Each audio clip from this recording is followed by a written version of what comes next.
잘 진행되고 있습니다. 처음에 이렇게 자연의 문제에 대해서 얘기해 주시고, 또 양명수 교수님 나오셔서 자연과 우리 자유의 관계에 대해서 이야기해 주시고, 이렇게 짜 맞춘 것처럼 잘 진행되고 있습니다. 저는 신에 대해서 이야기하려고 합니다. 이 생태학의 문제는 결국은 좁은 의미에서는 자연의 문제이고, 그 다음에는 그 자연의 한 멤버인 그 생태의 멤버인 우리 인간과 관련되어 있는 문제이고, 저는 거기다가 이 문제를 해결하려면 결국은 신이라는 분이, 초월자라는 분이 거기에 개입돼야 된다. 다소 좀 굉장히 세인들이 보면 무식한 발언이 되겠는데, 이제 기독교인으로서 우리가 이 문제를 해결하기 위해서 그렇게 접근하자고 저는 제안하는 것이죠. 우선 저는 첫 번째 거기에 그 자연 생태계의 입장에서 볼 때에, 좁은 의미의 자연이죠. 그래서 볼 때 지금 우리가 가지고 있는 자연의 문제는 결국 자연 스스로의 문제다라고 하는 것입니다. 자연 스스로의 문제라고 하는 건 자연이 그냥 일으키는 문제죠. 자연은 그 누구도 개입할 수 없을 정도로 스스로가 circulate, 돌아가고 흘러가고 자기 자신을 발생시키고 자기 자신을 표현하고 자기 자신을 주장합니다. 그것이 자연입니다. 거기에는 그 어느 누구도 거역할 수 없는 굉장한 파워가 있습니다. 오늘 제가 여기 책에 자료집에 브로드매미라는 요 최근에 그 미국에서 수조 마리가 이렇게 날아다니는, 그러면서 굉장히 그 센세이셔널하게 충격을 받는 그런 현상을 소개했는데, 여러분 들으셨겠지만 그 빨간 눈의 그 브로드매미는 17년 동안을 땅속에서 유충으로 지냅니다. 그러다가 한 18도 정도 이렇게 기온이 되면, 따스하게 되면 1시간 내지 1시간 반 만에 성충으로 바뀌죠. 그래서 매미가 됩니다. 매미가 돼서 이제 서로 짝짓기를 하면서 노래를 부르죠. 유럽이나 미국 사람들은 노래한다고 하니까 우리는 운다고 하고, 매미가 울든 노래를 하든 서로 짝짓기를 하면서 즐기다가 2달 만에 장구한 생을 마무리하게 됩니다.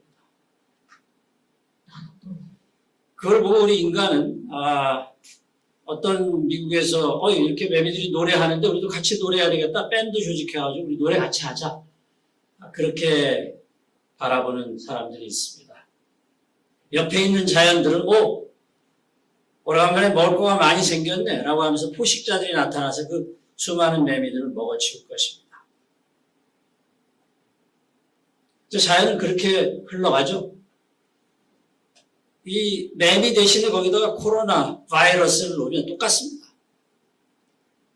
코로나 바이러스라고 하는 것은 하나님이 플랜에 의해서 이렇게 계획시켜가지고 우리 인류를 훈련시키기 위해서 이렇게 하시자라고 하는 그런 어떤 놀라운 창조의 섭리와 계획과 부분적으로는 관련되어 있을지 모르나, 그렇게 하나님이 이렇게 면밀하게 그렇게 하신다라기보다는 자연 스스로가 토해내고 자기 자신을 표현하는 그런 일환 중에 하나라고 하는 것을 깨닫는 것이 저희는 굉장히 중요하다고 봅니다.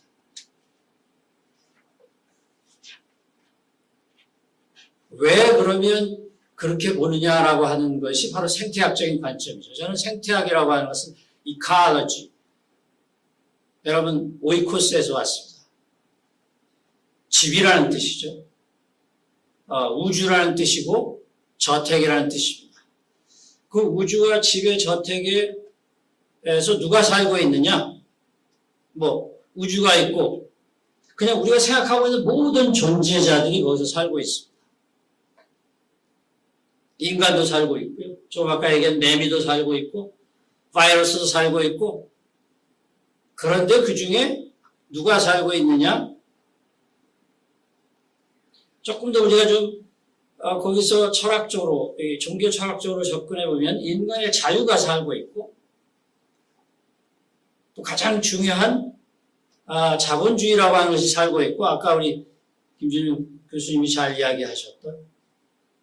근데 저는 거기다 하나 더 플러스 하자 이거죠. 초월자가 살고 있다는 것입니다.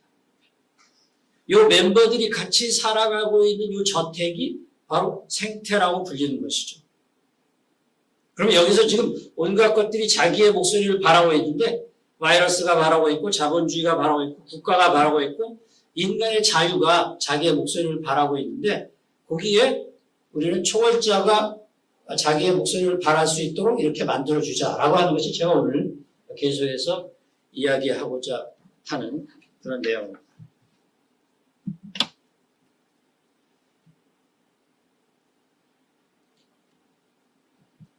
왜 포스트 코로나에 대한 물음은 생태 기독교의 답변을 요구하는가라는 그런 질문을 한다라고 한다면, 그래서 제가 이미 운을 띄웠습니다만은, 우리가 이런 식으로 생태의 문제가 발생할 때 기독교가 어느 정도의 발언권을 가지고 발언하지 않으면 문제는 해결될 수 없다라고 하는 그런 굉장히 도발적인 그런 제안인데, 사실 김준우 교수님이 이미 얘기하셨고, 또 양명수 교수님도 얘기하셨습니다. 단 우리가 그런 목소리를 발할 수 있는 능력이 없다라고 이야기하는 수많은 세인들이 있습니다. 그거에 대해서 우리가 어떻게 반론할 것이냐 이거죠. 그들은 기독교가 발언권이 없다고 생각하고 있어요. 왜? 여태까지 잘 못했으니까. 그럼 저는 되묻겠습니다. 당신들은 잘했냐 이거죠. 그러니까 우리 같이 합쳐가지고 문제를 한번 슬기롭게 해결해 나가보자 이렇게 이야기하자는 것이죠. 첫 번째로 이 문제와 관련돼서 우리가 생각할 것은 사실은 우리가 이 문제를 해결해 나갈 때 어떤 것을 먼저 앞에다 놓고 생각할 것이냐라고 하는 건데, 제가 이제 이걸 생태적으로, 생태학적으로 접근하자고 했는데, 그때 먼저 생각할 것은 자연이 가지고 있는 조그마한 좁은 의미의 자연 생태의 문제를 거기다 그냥 놔둬서 맡기면 문제는 하나도 해결되지 않는다. 저는 그렇게 봅니다. 역시 이 문제는 합리 이성이 해결하는 것이다. 그래서 인간이 중요한 것이고, 인간의 자유가 중요한 것이고, 인간의 주체가 중요한 것이죠. 파우치 박사가 미국의 감염관리본부장인가요? 그분께서 한 이야기가 과학이 진리다 이렇게 이야기했습니다. 그러니 모두 마스크 쓰시오. 우리 질병관리본부나 감염본부에 있는 사람들의 이야기를 들으시오. 저 트럼프 얘기 듣지 마세요. 그렇게 얘기했죠. 그래야 문제가 해결됩니다. 역시 우리나라도 마찬가지입니다. 과학이 진리, 저거를 science is truth라고 했는데, 우리나라 기자가 그걸 진리라고 번역을 했더라고요. 그냥 진실 정도가 아니라 진리입니다. 굉장히 우리 철학적인 종교적인 진리와 대등하거나 그것을 넘어서 있는 그런 파워를 가지고 있는 것이 과학이고, 그게 합리 이성이고, 그게 얼마나 파워가 있나라고 하는 것이 코로나 시대에 입증되었습니다. 그 누구도 이 코로나의 문제를 해결할 수 없습니다. 합리 이성이, 과학이 해결한다고 세인들은 믿게 된 것이죠. 이것은 우리 기독교에 굉장한 도전이 됩니다. 왜 우리 기독교인들은 그동안, 혹은 종교인들은 과학을 무시해왔으니까요. 혹은 무시하지는 않아도, 그냥 우리가 같이 가야 할 상대일지는 모르지만, 그렇게 대접해주지 않아도 되는 걸로 생각했습니다. 그러나 그렇지 않죠. 그래서 이게 우리들에게 상당한 도전이 되고 있습니다. 두 번째로 생태 기독교가 답변을 해야만 되는 이유 가운데 하나는 공동체 위기의 문제라고 볼 수 있습니다. 이 코로나가 탁 터지고 나서 세계는 다시 한번 이 범지구적인 인터내셔널, 그러니까 서로가 이렇게 국제적으로 네트워크를 형성해서 같은 운명의 공동체라고 하는 것을 느끼게 되었습니다. 이거 혼자서 사는 게 아니구나. 이게 중국에서 터지면 전 세계로 퍼지는구나. 라는 것을 알았죠. 문제를 우리가 같이 협력해서 문제를 해결해야 되겠구나라고 생각했는데 아뿔싸 그렇지 않습니다. 아시다시피 여전히 거기에는 누가 문제를 해결해가고 있으며 혹은 누가 여기서 이익을 챙겨가고 있느냐라고 하는 것이죠. 김중희 교수님이 아까 제가 설명했습니다만 여전히 자본가입니다. 여전히 돈 있는 선진국이죠. 서로 영토를 폐쇄하고 자국 중심주의로 이게 공동의 운명체라고 하는 것이 입증되어졌음에도 불구하고 문제를 해결해 나가는 것은 전혀 공동체적이지 않습니다.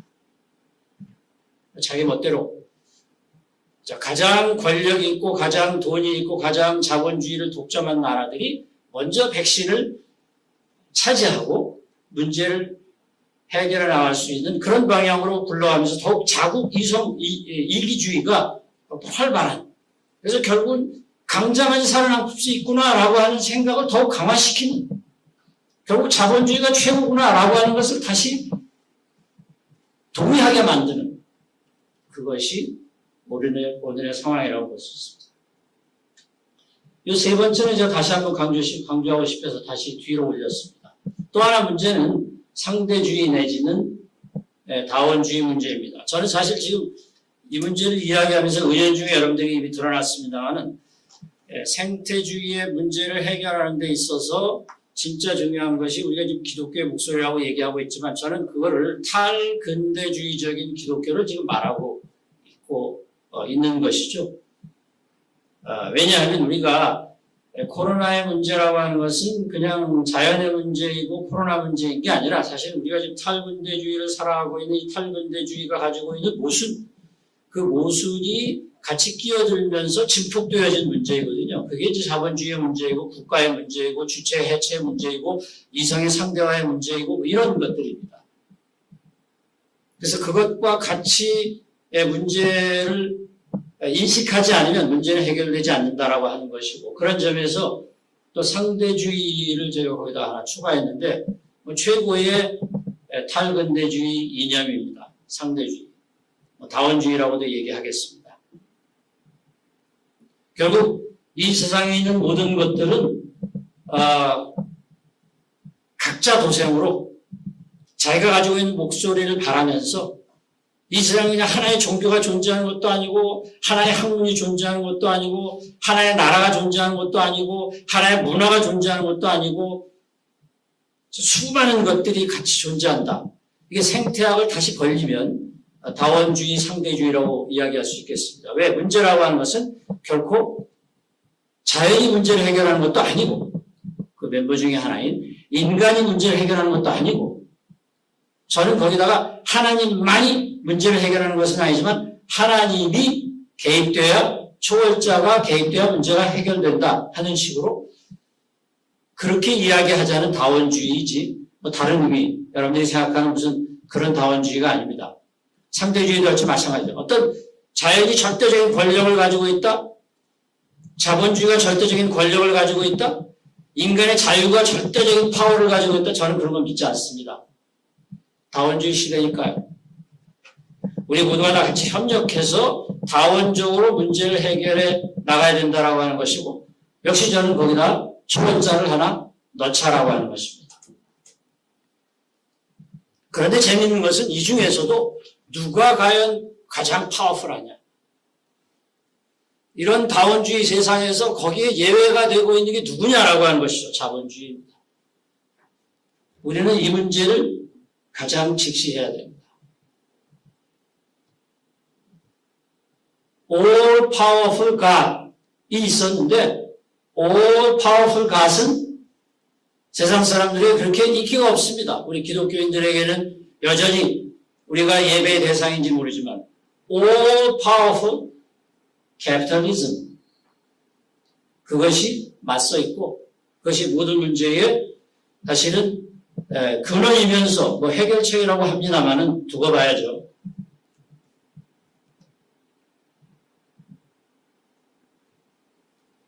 자, 그런데 이제 재밌는 것은 뭐 여기다 양념으로 집어넣습니다.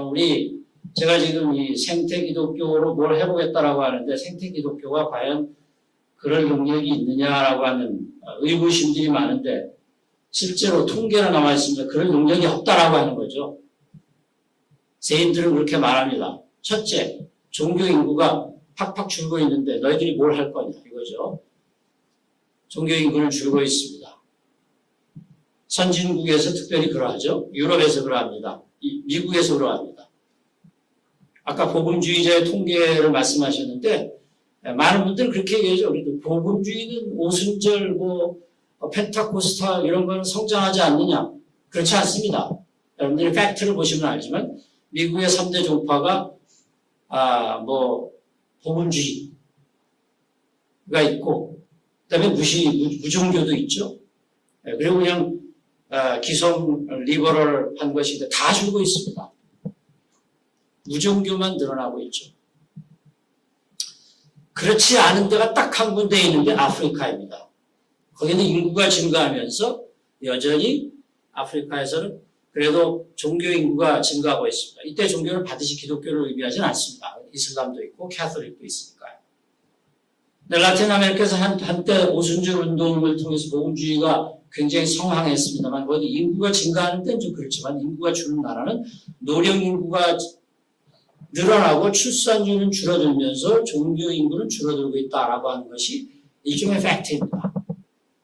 그런데 이것이 더 큰 문제를 일으키는 것은 종교 인구가 줄어들면서 종교의 목소리가 줄어드니까 그러니까 그 반대로 세인의 목소리, secular voice가 등장하면서 세속적인 목소리들이 여러 가지 문제를 그동안 전통적으로 테이블을 점해왔던 그런 문제들에 대해서 항의하는데 나와 있듯이 낙태의 문제, 이혼의 문제, 동성결혼의 문제, 안락사의 문제 이게 지금 계속 갈등이죠. 전통적인 것에 대한 반대 담론으로서 계속 세큘러와 세이크리드가 제가 너무 이게 이분법적으로 이렇게 이야기하는지 모르겠습니다만은 생태 기독교가 답변을 줘야 된다라고 하기 때문에 제가 너무 이렇게 세인 또 세속하면서 마치 적대적인 관계처럼 제가 이야기하고 있는데 제 결론은 그렇게 적대로 보내서는 안 된다라고 하는 게 제 결론입니다. 그러나 지금 이야기하는 가운데는 그렇게 이분화시키는 것을 여러분들이 양해해 주시기 바랍니다. 이런 갈등으로 인해서 종교와 세속이 굉장히 첨예하게 대립하고 있다는 것, 이게 또 하나의 팩트가 되겠습니다.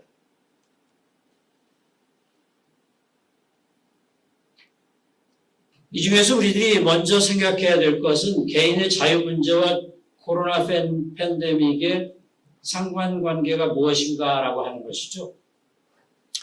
이 생태학의 문제에 있어서 제가 자연의 문제도 중요하지만 우리 인간의 문제도 중요하다고 했는데 인간의 문제에서 우리가 얼른 떠오르는 것은 양용수 선생님이 얘기하셨습니다만 주체의 문제와 자유의 문제입니다. 우리 인간이 얼마나 자유로운가. 이게 오늘날의 화두죠.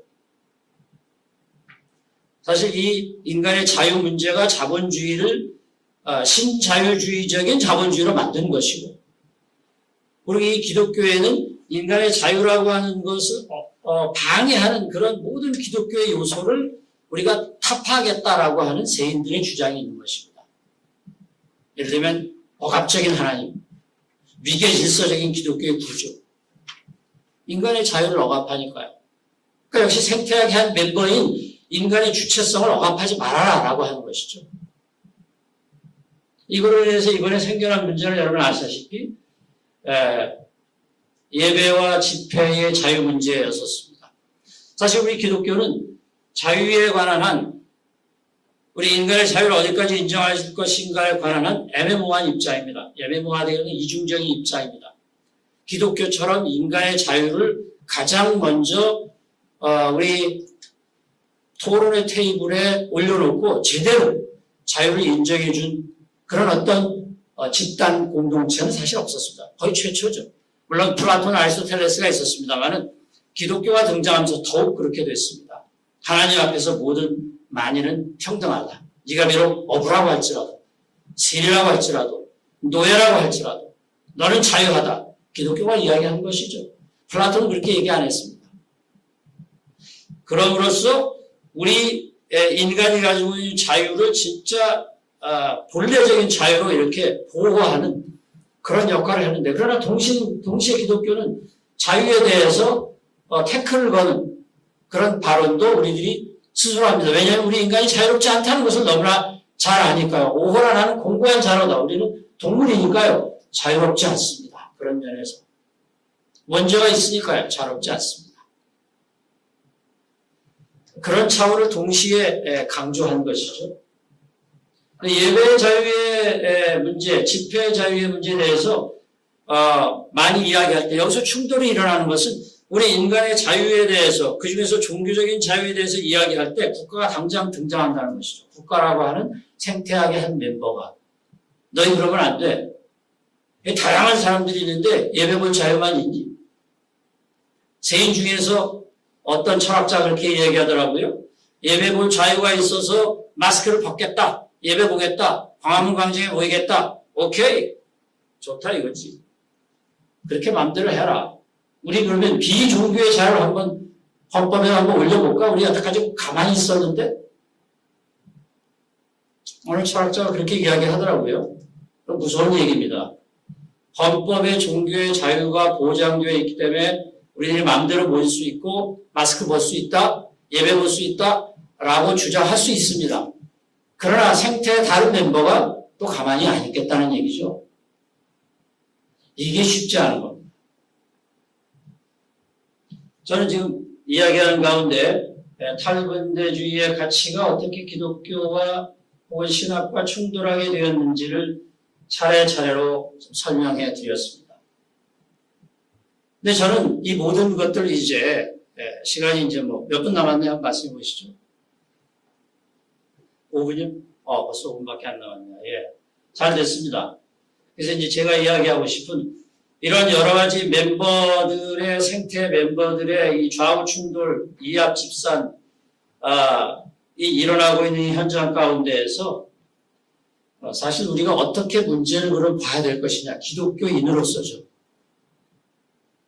저는 이 모든 문제 가운데에 신의 부재가 들어있다. 이렇게 종교 철학자이고 제가 종신학자니까 아무래도 그렇게 이야기하겠습니다만은 그게 아니라 우리가 그렇게 보아야 우리 기독교인들이 이 문제를 해결해 나갈 수 있다고 저는 생각합니다. 신들이 사라진 혹은 신이 사라진 이 탈근대 무대에는 맹목적인 우주가 있습니다. 여러분 오늘날의 이 세계를 지배하는 모든 철학들은 세계는 맹목적이다 혹은 기계적이다. 이제 그 자연 스스로가 우주 스스로가 그냥 스스로 움직여 나가는 것이다. 그렇게 주장하죠. 이렇게 보다 보면 종교라고 하는 것은 자연적으로 쇠퇴하게 되어 있습니다. 왜? 이 세계가 목적적으로 움직인다. 신의 목적에 의해서 신의 목적을 향해서 움직인다. 라고 우리들은 그동안 이야기해왔으니까. 그런데 그게 아니라 그냥 맹목적이고 스스로가 움직이는 것이다라고 이야기한다면 굉장한 도전입니다. 그것뿐이 아니면 우리가 행복을 추구하고 우리가 윤리적인 어떤 결단을 하는 데 있어서도 세인들은 탈근대주의적인 가치에 의해서 뭐라고 이야기하느냐? 맹목적인 이 세계에서 목적이 없는데 목적을 만드는 것은 우리 인간이고 의미가 없는데 의미를 만드는 것은 우리 인간이고 인간 주체이고 가치가 없는데 그 가치를 창조해내고 이것이 가치다라고 이야기하는 것은 우리의 주체다. 그렇게 말하는 것이죠. 그러면서 여러분 알다시피 오늘의 MZ세대들은 드디어 이야기합니다. 나의 삶을 타인에게 주라고 나의 삶을 즐기는 것이 최고지. 여러분 그것은 실용적인 자기우선주의로 그렇게 결과되고 있고 지금 우리가 보고 있는 이 대한민국에서의 현상이고 전 세계적인 현상입니다.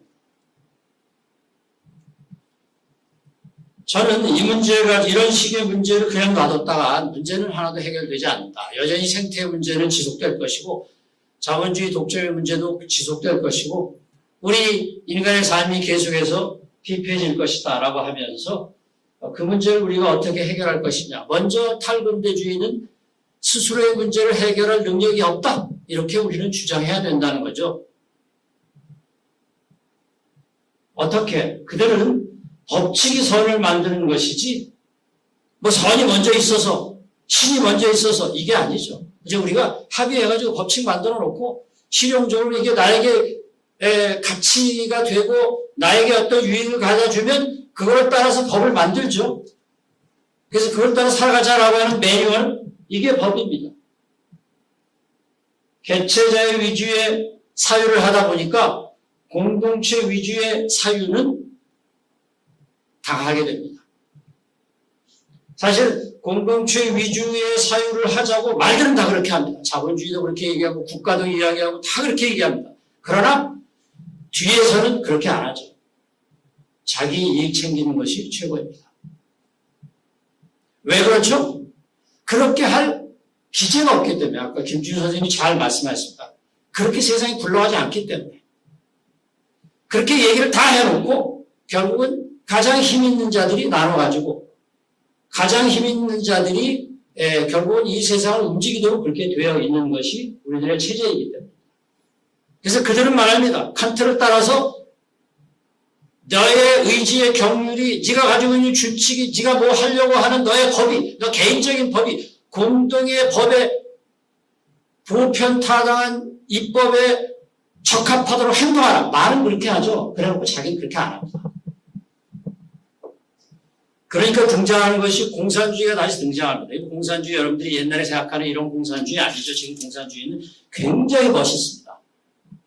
많은 사람들에게 파고들 수 있어요. 이때 공산주의 커뮤니즘이 아닙니다. 커뮤 띄고 이즘이 된 커뮤니주의라고 하죠. 혹은 공동주의라고 합니다. 사실 이걸 맨 처음에 우리 기독교의 사도행전에서 모든 사람이 물건을 나누고 같이 쓰고 이렇게 얘기했죠. 근데 그걸 막스와 레닌이 다른 방식으로 얘기해버렸었는데 다 망했습니다. 그래도 다시 뜨고 있어요. 왜? 문제가 해결되지 않으니까 다시 콤뮌주의로 돌아가자. 공동주의로 돌아가자. 기독교가 가지고 있는 걸 빼앗기고 있습니다.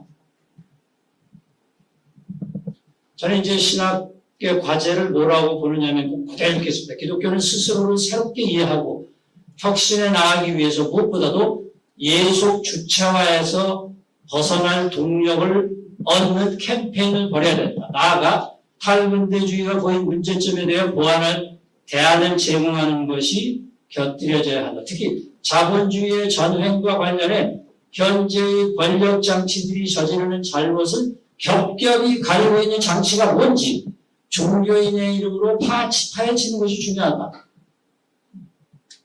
저는 이런 거에 대한 대안으로 자연주의적인 유실론을 제안하고 있습니다. 이제부터 사변적인데 시간은 이제 다 됐죠. 그죠? 네. 이거는 그냥 저의 논문을 읽으시고요. 제가 간단하게 한 2분만 더 허락하시면 이렇게 이야기하겠습니다. 자연주의적인 유실론이라고 하는 것은 그야말로 아까 이야기한 대로 자연의 멤버, 인간의 멤버, 사회, 국가, 자본주의 그들은 다 그들이 주장하는 목소리를 다 듣자는 것이죠. 다 듣자는 것입니다. 그것도 그냥 듣는 게 아니라 경청하는 것입니다. 특히 과학의 목소리에 대해서 아주 경청하자는 것이죠.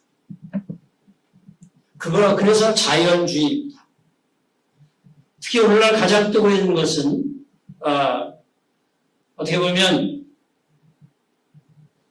차이 생성의 철학이라든지 이거에 대해서 좀 소개를 했는데 그것이 지금 제일 많이 뜨고 있고 아마 AI 시대가 시작되기 20년이 될지 30년이 될지 이제 AI 시대가 시작되기 전까지는 그 철학이 결국은 마지막 철학이 될 것입니다. 모든 사람이 지금 거기에 경도되고 세계에 있는 모든 지성인들이 거기에 빠져 있는데 우리 기독교는 그거와 대결해야 되는 그런 마지막 과제를 가지고 있습니다. 이 대결이라고 하는 것이 제가 싸우자는 얘기가 아니라 그들과 대화를 나누고 그들에게서 뭔가 배울 것을 배우고 또 답을 줘야 되는 그런 과제를 우리가 가지고 있다라고 하는 것이죠. 그런 의미에서 우리가 자연주의라고 하는 것을 택했고 왜냐하면 최근에 가장 최고의 철학이 전부 자연주의니까 그거를 통해서 우리가 문제를 해결해 나갈 때 거기다 유실론을 더하게 되면 아까 우리가 문제를 제기했던 여러 가지 문제, 자유주의가 발전해서 개인의 이익만 챙기는 문제, 이거를 가지고 우리가 의무적으로 하다 보면 문제가 해결될 수 있다라고 보는 그런 어떤 허황된 주장. 우리는 사회적으로 전부 계약이 되어 있으니까 이런 식으로 사회 계약을 믿고 잘 공리적으로 우리가 문제를 해결하면 해결될 수 있다라고 하는 허황된 주장. 허황되다라기보다는 제가 너무 좀 흥분한 것 같아요. 허황되다라기보다는 별로 실현이 가능하지 못한 주장. 이런 것들을 우리들이 해결해 나가기 위해서는 우리가 이런 대화를 나누면서 거기에 대안으로서 자연주의적인 유실론을 덧붙이자라고 하는 것입니다. 그래서 하나님이 제공하시는 그런 어떤 최고의 선이라고 하는 것을 목표에 놓고 내가 가지고 있는 자유의 목소리, 자본주의의 목소리, 국가의 목소리, 무슨 목소리 다 좋습니다. 그 목소리 듣자는 거죠. 근데 그 목소리는 하나의 목소리에 불과하다는 거죠. 우리는 그 목소리를 전체를 총괄하는 이 공동체를 총괄하시는 목소리에 귀를 기울이자는 거죠. 그게 하나님의 목소리라고 생각하고 그 목소리가 무엇인지 찾기 위해서 계속해서 나서는 삶이 우리 신학자의 삶이라고 생각합니다. 읽겠습니다.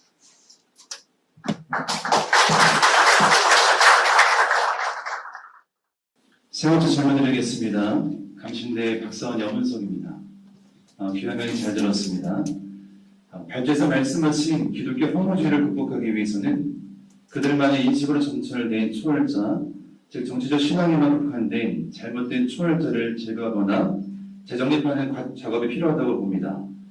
그렇다면 전통적인 보수 한국교회가 가지고 있는 초월자 하나님을 극복하기 위한 실천량으로 무엇이 있을까 듣고 싶습니다. 네, 저는 조직신학학회 그리고 대학원 THM에 소속되어 있는 김정환이라고 합니다. 질문을 드리고 싶습니다. 우리는 신성시대 시대를 살아갑니다. 신의 존재와 가치를 부정하는 것이 주류가 되어버린 시대, 그리하여 니힐리즘의 시대에 빠져있는지도 모르는 채 세계가 더 좋아질 것이라는 한의적 낙관주의에 도취되어 있습니다. 이런 시대 가운데 포스트 코로나 이후의 생태는 많은 것들을 지적합니다. 정녕 우리는 합리적인 낙관이 가능할까요? 그런 면에서 사라져만 가는 신의 의미와 가치를 재유지시키는 것은 무척 중요한 것 같습니다. 교수님께서도 말씀해 주셨다시피 자연과 인간의 관계만으로는 설명할 수 있는 것이 무척 한정되어지기 때문입니다. 그렇게 인간과 자연 그리고 신의 유기적인 협력을 통해 인류의 현재 문제를 해결해야 할 필요성이 추동되고 마땅히 그래야만 하는 것이 포스트 코로나 이후의 생태가 우리에게 말해주는 아주 중요한 문점이 될 것입니다. 그럴 때 오늘날 사라져만 가는 신의 위치와 의미를 어떻게 되찾을 수 있을지, 또 그것이 어떻게 진지하게 세계 가운데 논의될 수 있는지에 대해서 물음이 제기됩니다. 현재 세계는 안타깝게도 신의 가치와 의미를 부정하는 것이 주류이자 정설로 여겨지기 때문입니다. 이에 대한 교수님의 의견을 여쭙고 싶습니다. 예, 두 개의 문제가 같이 연결되어 있는 것 같습니다. 이제 같은 문제의 제기지만 하나는 그래도 초월자라고 하는 거에 대한 좀 설명을 들어보고 싶은 것 같고요. 두 번째는 그것이 어떻게 허무주의의 문제를 해결하나 그렇게 질문을 받도록 하겠습니다. 우선 초월자가 사라진 시대라고 하는 것이 이 탈근대주의, 코로나 이후 시대가 되든 보편적인 현상이 되고 있는 것을 우리가 받아들여야 되는데 그에 대한 해답은 초월자를 주장하는 것이죠. 근데 그런다고 해서 사람들이 믿지는 않죠. 그러니까 세인들에게 있어서 초월자가 필요한 이유를 말해야 될 것 같은데 저는 그거를 저의 논문이나 또 살짝 아까 강연에 설명을 했습니다마는 대부분 반론을 펴는 것이죠. 그러니까 초월자라고 하는 것이 위기에 빠진 이유는 당연합니다. 합리적인 이성으로 모든 것을 설명하다 보면 그 합리 이성이라고 하는 것이 증가하는 것에 반비례하게 초월자는 하락하게 되어 있는 것이죠. 왜냐하면 초월자가 가지고 있는 게 신이 되든 이념이 되든 뭐가 되든 그것으로 설명하던 그런 온갖 우리 인류의 그 한 철학의 역사를 한 2000년이라고 한다면 2000년의 역사가 있는데 혹은 우리 종교의 기독교 역사가 있는데 그거 가지고 해결하려고 했었는데 해결이 잘 되지 않거나 혹은 더 잘 해결하는 다른 어떤 이 생태계의 멤버가 나타나는데 그게 이제 뭐 근대 이성이라고 칩시다. 그거의 가장 중요한 대표자가 과학기술이죠. 잘 해결하고 있어요. 그렇게 잘 해결하면 해결할수록 그쪽에 몰리지 초월자를 찾을 필요가 없습니다. 초월자를 찾지 않아도 거기서 잘 해결을 해주니까. 그러니까 이거는 당연한 현상을 우리가 받아들여야 돼요. 그런데 그러면 왜 초월자를 얘기해야 되느냐? 그렇게 해서 과학기술과 또 그 밖에 합리 이성으로 잘 해결하려고 했는데 잘 해결이 되어졌느냐 이거죠. 그게 문제라는 거죠. 그렇게 문제를 해결했다고 나섰는데 잘 해결할 것이냐라고 하는 거죠. 그렇게 그들에게 맡겨도 되냐고 하는 거예요. 그 대표인 과학에게 맡겨도 되냐? 그 대표인 신자유주의적인 혹은 자본주의에게 맡겨도 되는 거냐? 맡겼다간 큰일 나겠다라고 하는 거죠. 혹은 문제가 해결될 수 있을지는 모르지만 잘못하면 잘못된 방향으로 굴러갈 수 있고 그리고 온전한 해결을 할 수가 없다라고 하는 거죠. 그러면 첫째, 우리를 계속해서 이렇게 우리의 주체를 종속화시키고 있는 그런 어떤 자본주의가 있다라고 한다면 너희 그거 가지고 안 돼. 그것보다 위에 이념이 있거든. 이렇게 우리가 이야기하는 거죠. 그 이념이 뭡니까? 초월자의 이념입니다. 너희들의 이념을 초과하는 그런 이념이 있는 거야. 이게 하나님의 마음이야. 우리는 그렇게 말하는 것이죠. 과학이 있습니다. 과학이 가지고 있는 합리 이성으로 잘 해결하자고 우리가 그렇게 박수를 보내고 있고 우리는 과학을 열심히 공부해야죠.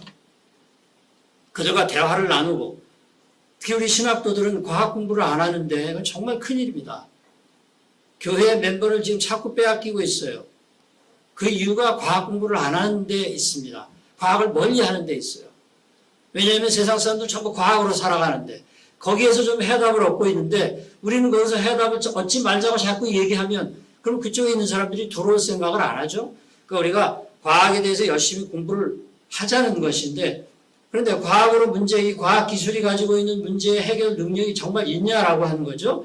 그것을 넘어서는 또 다른 그런 우리들의 이념을 우리가 제공하겠다라고 그렇게 하는 것이고 저는 그것을 자연주의적 유신론이라고 하는 것으로 펼쳐보았는데 그것은 설명하기가 너무 깁니다.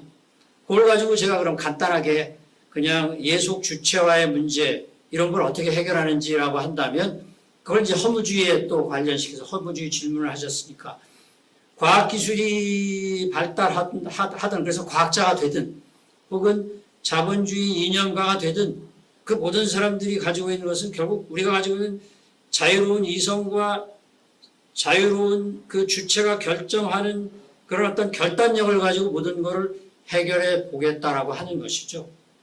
그런데 아까도 얘기했지만 그렇게 모든 사람들이 자유롭게 결정하도록 그렇게 놔둔다라고 할 때에 그들이 잘 결정을 하는 것 같지만 그들이 그렇게 안 하고 어떤 공동체의 선한 목적을 향해서 공동체가 다 잘 사는 방향으로 지구촌의 이 생태계 문제가 해결되는 방향으로 결정 안 하고 다 뒷공작하면서 결국은 자기네들의 그룹, 권력자의 그룹, 권력을 차지하고 있는 사람들이 만들어 짜놓은 시나리오에 의해서 전부 결정하게 돼 있다라고 하는 거죠.